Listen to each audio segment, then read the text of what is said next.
Tom crept forward, his headlamp casting a pale glow while a flashlight in his hand added extra light to the cavern around them. Water surged about them up to his waist past Kate's stomach. The tunnel ahead funneled the sound of a pounding river. Kate steadied herself by placing a hand on Tom's shoulder, careful to avoid slipping on the submerged rocks. "We're almost there," he said, forging through the current. "So what's the plan?" "Build a raft from river junk and go for a joyride downstream?" He halted and glanced over his shoulder. "That's a solid question," he admitted. "Guess we'll cross that bridge when we come to it." The remark triggered a memory in Kate Tom's ranch, that loyal hound of his. "How's Sheriff doing?" "Still around, slower now, lazier, but a damn good dog." Tom suddenly reached a hand behind to stop her. He moved forward, the water now accelerating around them. The roar grew louder in the blackness beyond their light's reach. "We've got to get above this," he warned. Pointing the flashlight toward the rock walls, he added, "There's an elevated ledge ahead." "That's where we're going." "I suppose this is just another day in the life of Tom Logan," Kate hollered above the deafening rush. "How many escapades have you had in the last 5 years?" "None," he said flatly, his eyes narrowing with that all-too-familiar look, the one that said she couldn't be more mistaken. "I walked away from all of it the moment you left." The confession left Kate stunned. The words struck deeper than she'd expected, stripping away long-held assumptions.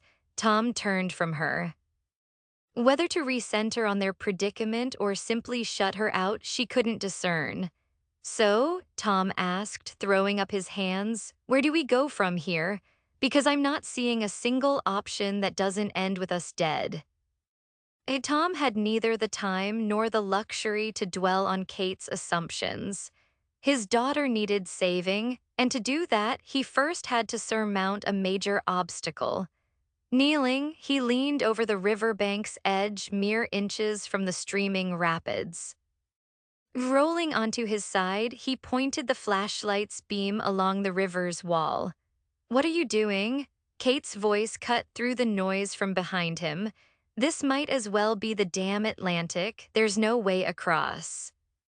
"I'm searching for an alternative, Kate," he said with measured irritation, stressing her name. "Just a minute." Once the water reached the ceiling of the underground chamber.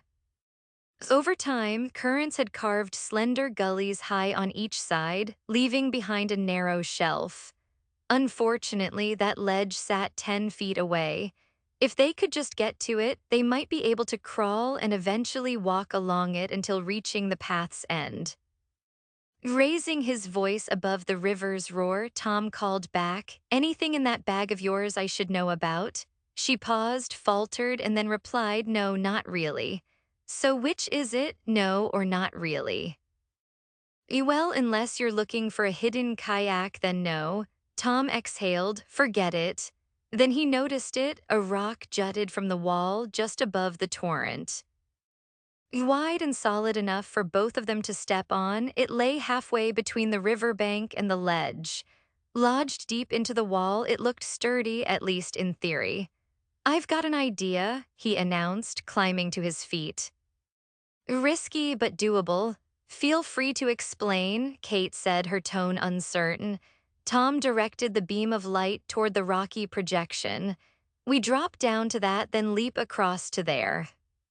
He shifted the flashlight to the distant ledge. Kate frowned. "Looks slippery and dangerous." "It's absolutely both," Tom agreed. "But if we're going to find the gold, we need to for her." Determined, Kate nodded. "I'm in." "But you go first." "Wouldn't expect anything else." With a sheepish smirk, Tom reached for the pocket knife Benson and Crow had so kindly left him. Flicking the 4-inch blade open, he began, "And what are you planning to do with that?" Kate inquired. "Just watch." Giving himself no time to reconsider, he muttered, "Terrible idea," and hurled his body forward, leaving the solid bank behind. His boot struck the rock, slid, and edged dangerously close to the drop. Desperate, Tom slashed the knife into the wall at an angle, attempting to slow his descent. The blade gave way under his weight, and his fingers scrabbled in the loose dirt. The river's fury waited hungrily below. At the last possible instant, his free hand found deeper grip in the soil, and he lunged with the knife a final time. This time, it stuck to the hilt. Balancing on one foot, gasping, clinging to the wall, he trembled and cursed, but he was alive. Now it was Kate's turn. The cave wall resembled a mosaic of stones, shaped by water and erosion, fitted like bricks in mortar. Tom picked out a pair of large rocks pressed tightly together. He stabbed the knife between them, burying the full blade. Testing its hold, he gave it a firm tug.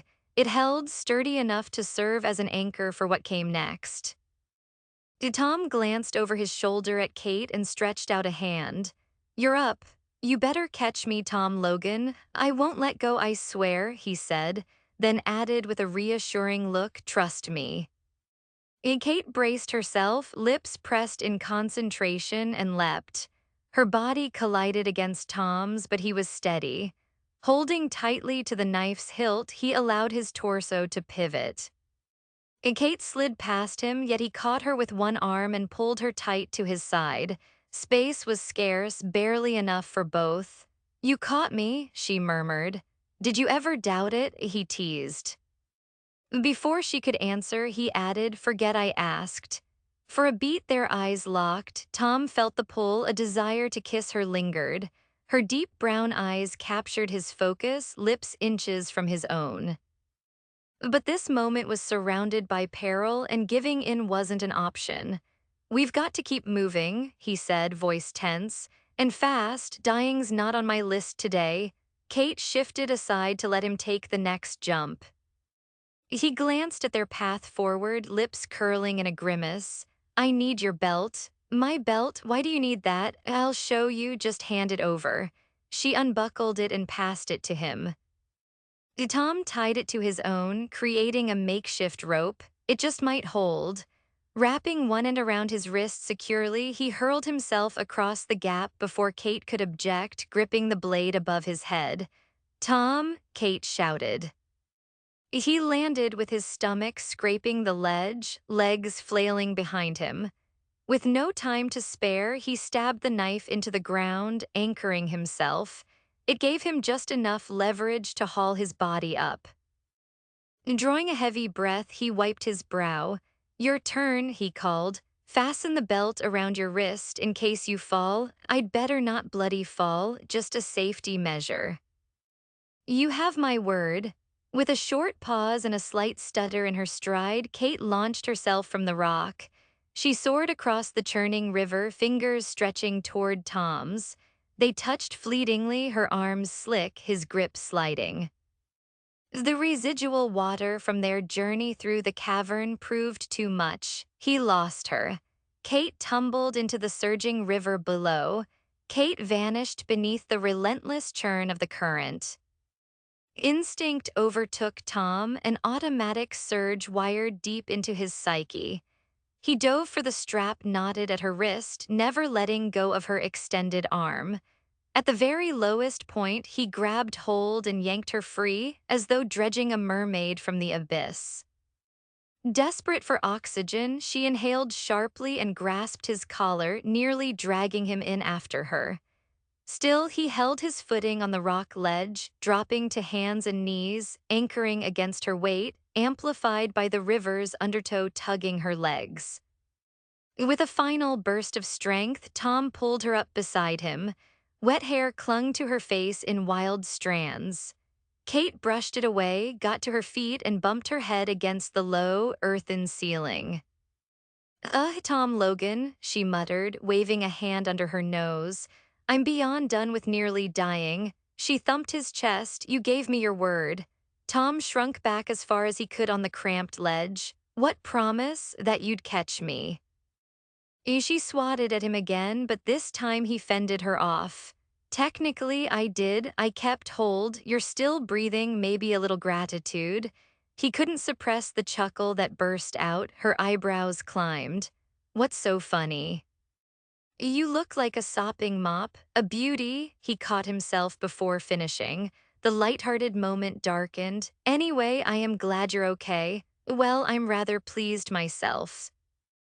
Kate chewed her lip and studied him, clearly catching the unfinished compliment. Time to go, she said. All right, sure. Tom eased onto his stomach. I'll take point. No arguments from me. With her following, he rolled his eyes and gave a little head shake, muttering just under his breath. What was that? Nothing, just blazing a trail into mystery. How far does it go? We can't afford to deviate. We've got no other option, nowhere else to turn.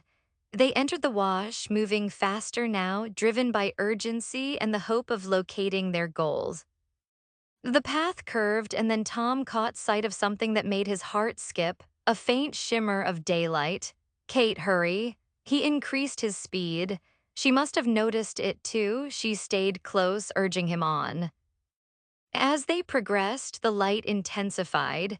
Then suddenly the tunnel ended. The river barreled through the opening and plunged from a cliff. Sunlight burst into the space, blinding Tom briefly after prolonged darkness. When his vision adjusted, the beauty of their vantage point struck him. The waterfall crashed down a 50-foot drop into a radiant emerald basin. He stood mesmerized. Looking over, he saw Kate equally awed. Yet amid all the breathtaking splendor, a sharp anxiety stirred in the pit of Tom's stomach. He believed the gold would be discovered before they arrived at the river's end.